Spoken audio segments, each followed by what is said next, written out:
How many of you heard that song before? Watched the movie before?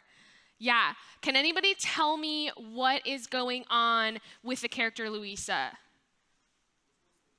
The strong one. Like, what do you think she's feeling? Like, obviously the song was all about it. So, like, shout out some things that she was feeling. Why was she doing that song? Steven? Pressure. She was under a lot of pressure from her family. Yep. Yebby? Oh, being the oldest sibling, she felt like she had to take care of everything. What else? What other things? She was strong. Yeah, she was a little bit strong. Not as strong as Wyatt. Wyatt, you are the strongest. You are the strongest. It's okay. So some things I heard was she was stressed and she was really worried about a lot of stuff. And a lot of stuff that you guys were saying, especially like the weight of, having to be the strongest person, having to carry the weight of being the oldest in the family, and stuff like that. And I think though stressed and worry is two really big feelings that I think all of us can relate to, right? At some point or another in our lives, we've all been stressed or worried about something. Like there's just a lot going on and you're really feeling the weight or the pressure of it like Louisa was in Encanto. And so that's why we're really kicking off this series called Everything Everywhere. It's a series to where we're talking about when you feel stressed or worried, it can really feel like a lot. It can feel like everything everywhere is happening all at once and we're really stressed and everything's happening and bleh, right? That feeling? Yeah. It is a lot. And in this series, we're going to be talking about how that we can really be looking to God and for God when we are overwhelmed with stress and that worry. But I want to hear from you guys. First, what exactly is stress? Like, how would you describe it to somebody? I want you to turn to your neighbors, your little groups, and I want you to how would you define stress to somebody if they're asking about what stress is? Don't look at it! Put it away! Don't put those definitions, they can't cheat. Okay, go ahead and turn to your neighbor. All right, what are some definitions? How do you guys describe stress? Megan? Something that puts a lot of pressure on you?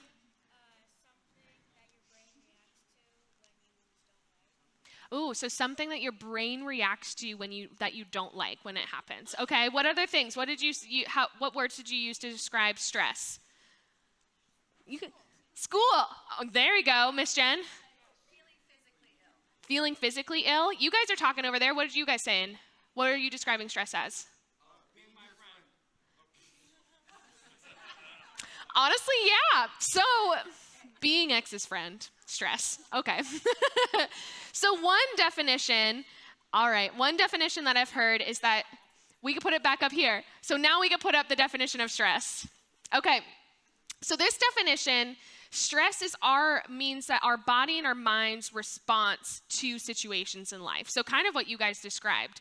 So not all stress is bad. So there's some good stress, like the stress and nervous energy we feel when we're about to go on a roller coaster, or maybe you're trying to do water skiing for the first time, or trying a new sport or a new trick on your skateboard or something. But most of the time, it's more like the way you feel when you have too much homework, or you're maybe running late for school, or you can't find your new earbuds that you just got for your birthday and your mom is going to kill you.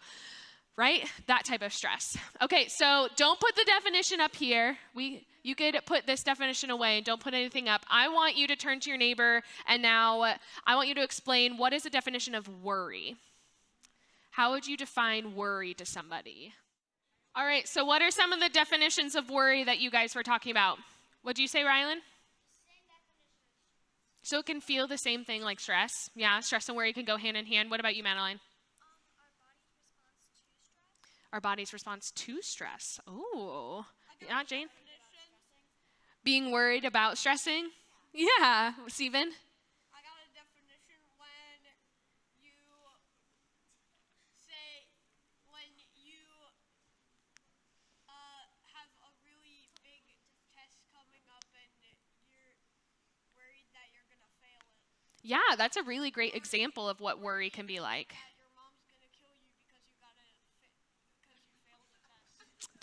That's true too. What about you? Panicking or what? Fearful. That's good. That's some good stuff. Yeah, so another definition, one thing that I've really heard that's a really good example is when you can't stop thinking about the problems that are happening or might happen. So something like what Stephen was saying is that you're worried about something that might happen, or you're worried about something that already happened. So like might happened, you are taking a test and you're worried you're going to fail it, or you already failed it, and so you're worried about the consequences of that. So, some definitions, some like examples of worry would be having a hard time with one of your classes, your parents keep on fighting, maybe your friend hasn't included you in a lot of stuff lately, things like that. And so we've probably all experienced worry and stress. And maybe it's only sometimes, maybe we don't experience worry and stress a lot, or maybe it's something that we struggle with every day. It is something that is an everyday part of our life. Or maybe you just really feel like a lot of constant pressure, like this clip in Encanto, this one particular section that Luisa feels. Like a drip, drip, drip that'll never stop. Whoa. Yeah, so it's pressure that's just never ending and never stopping, right? I want you to write down on your paper, what are some things that stress out or worry middle or high schoolers? So write down some examples, one or two examples that you or a friend or just in general that you think will stress or worry a middle or high schooler. So if you're a middle schooler, stress out a middle schooler. If you're high schooler, stress out a high schooler. Okay, let's see. What are some things that you said? You could keep your pens for now, and then you could just put them back at the end. You don't have to come and put them up yet. Okay. So some things that you said, stressed about being stressed. I feel that. School, being the oldest sibling. This one has friends, math, drama, and fandoms. Fandoms stress you out. Living. Okay.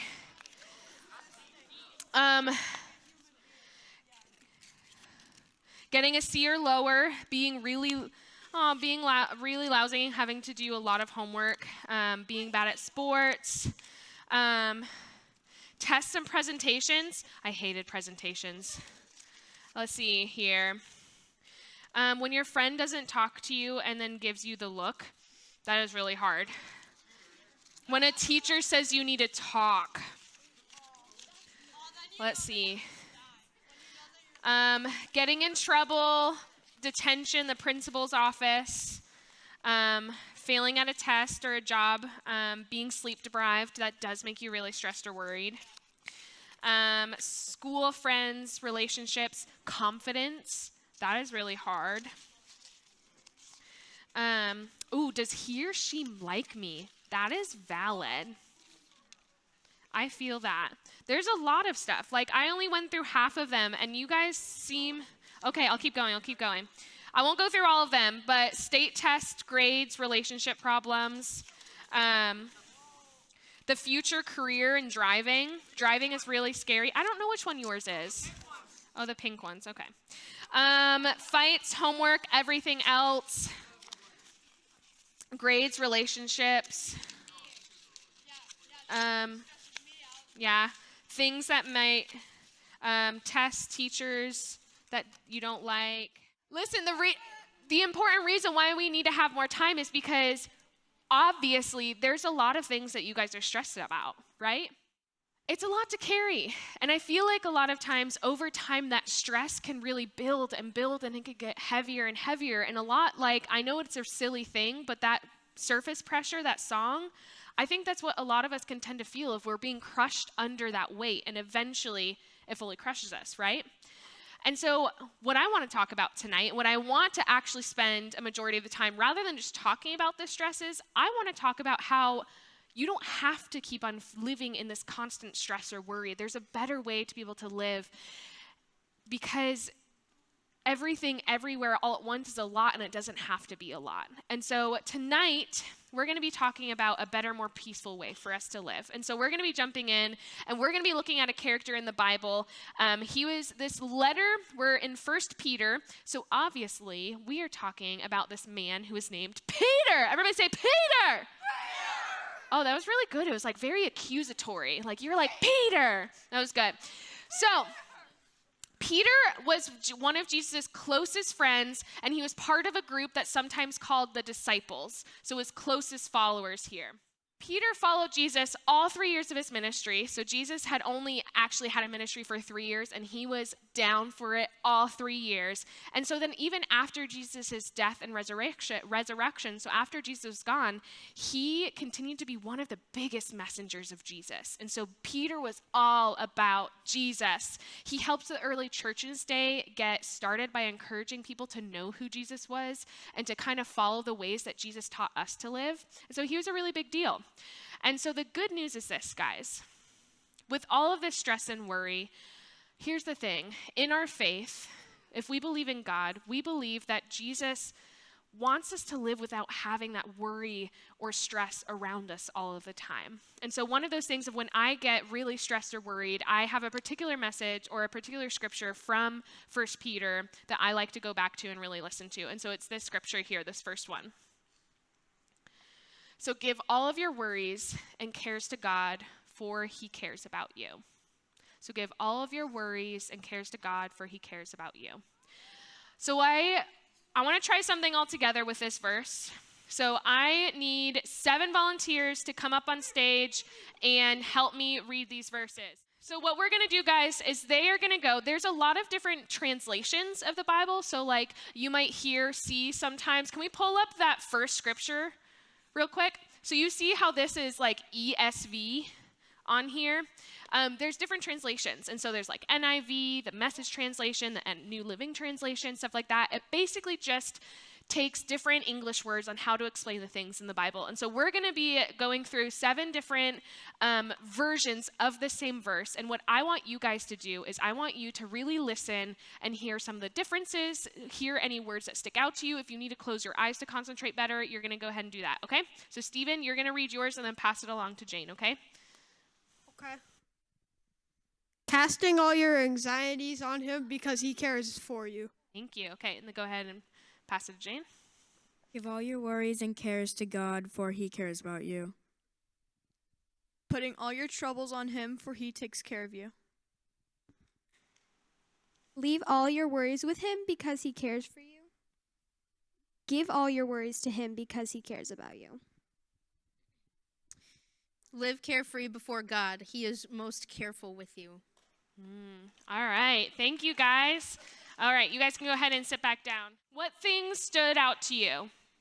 Go ahead and shout it out. What were any words or something that really stood out to you guys? Give it to him. What else? Did anything else stand out to you guys? Care.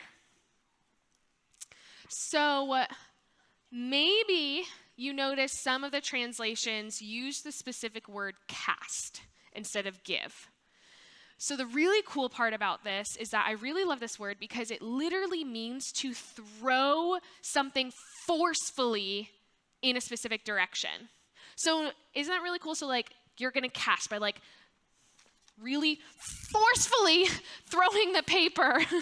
I'm looking at you, Gabby. Sorry, Gabby. Forcefully throwing something in a particular direction. Peter's not only giving us permission to be able to give our worries and our cares to God, but he is telling us to literally throw it at God with everything that we have. We are gonna like literally lob our worries, lob all of that stress. Schoolwork, yeah, throw it at him. You're worried about a relationship? Throw it. You know, just like give it all to him. Isn't that amazing? Doesn't it kind of, okay, everybody, I want you guys, everybody stand up. Everybody stand up. We're going to practice our throwing skills here. You ready? I want you, just be careful as you're lodging your stuff, as you're launching your imaginary worry. So imagine you have the biggest worry, whatever you're super stressed or worried about right now. Imagine holding that in your hand. And then I want you to throw it at God with everything you have. Are you ready? Throw it really hard. Ah! That was, use some like grunting noise or something, like put some effort into feeling like, wah, yeah, throw those worries to God. Good job. Okay, you guys can go ahead and sit back down. Sit back down. You guys are really great throwers. Maybe you could all join okay, let's not actually throw things. Maybe you could join softball or something. What other sports do you throw balls? Guys, Here's the thing. I know that was silly, but we could really trust God with a lot. You can trust God with all of those worries and all of those cares. You can trust him with what you're carrying around because those things are heavy. They do carry amount of weight. It's stuff on our shoulders. There's worries that we're worrying about. And the good news is that we don't have to carry that alone. We literally get to put it off our shoulders and just like throw it as hard as we can in God's direction. And he will carry it and he will help you with that burden. So the next time that you find yourself stressing about everything and it's all building up and you're thinking to yourself, this just really feels like a lot, I don't really know what to do, you could literally just take that and you could literally just throw it. Imagine just throwing it. And you could physically do that. You could just like throw a stuffed animal at your wall or something to imagine that. So the question is, how exactly do we practice this in real life other than just like looking really silly and throwing random things? Don't throw any hard things. Don't damage anything. Okay, guys? One way that we could give our worried and stress to God is through prayer. And so I know that might sound really silly and an easy answer, or it might feel like a really uncomfortable thing that we're doing if it's not something we're used to, right? Okay, Steven, let's not do that, please. Thank you. That's why I really like to call this a prayer practice, and that's what we're going to do right now is we're going to practice doing some prayers together. So we're going to take a minute, and we're actually going to practice a breathing prayer together. So this is something that I really do when I get really, really worried, and I'm noticing my physical anxiety starting to go up, and I am just feeling really anxious. What I will do is when I take a deep breath in, I just think about whatever is stressing me. So whether it is, let's say your parents are fighting. So like, let's say my parents are fighting, I'd be like, my parents are fighting. And as I take a deep breath out, I say, God, I give it to you. Does that make sense? So I also like to do it to where I'm breathing in the positivity and the love of God and breathing out all the negativity and that stress. And so that's another way that you could kind of think about it. And so as you're taking that deep breath in, think about how God is taking everything, and when you push that deep breath out, that you're physically letting those things out and you're giving it to God. Okay, ready? We're going to do this together. So it's not something that you have to say out loud, or you can say it out loud. So I'm going to go through. Remember, you don't have to say it out loud if you don't want to. You can if you want to. I'm going to give us a couple of examples. Let's go ahead and close our eyes so that we could be just like focused on our prayer that we're doing together. So we're going to do this. Okay, everybody breathe in. Difficult classes at school, and breathe out. God, I give it to you. Okay, ready? Breathe in. Feeling left out or bullied, let it out. God, I give it to you. Breathe in. My family, let it out. God, I give it to you. Does that make sense, guys? And so you don't have to like say it because it's kind of hard to like breathe in and out. So you could just like think it in your head. So what I want you guys to do is whatever you threw at God just a second ago, I want you to think about that in your head, and I want everybody to take a second, close your eyes, and do your own breath prayer. And so in your head, when you're breathing in, think about whatever is stressing you, and when you breathe out, say, God, I give it to you. Go ahead and do that. Ready?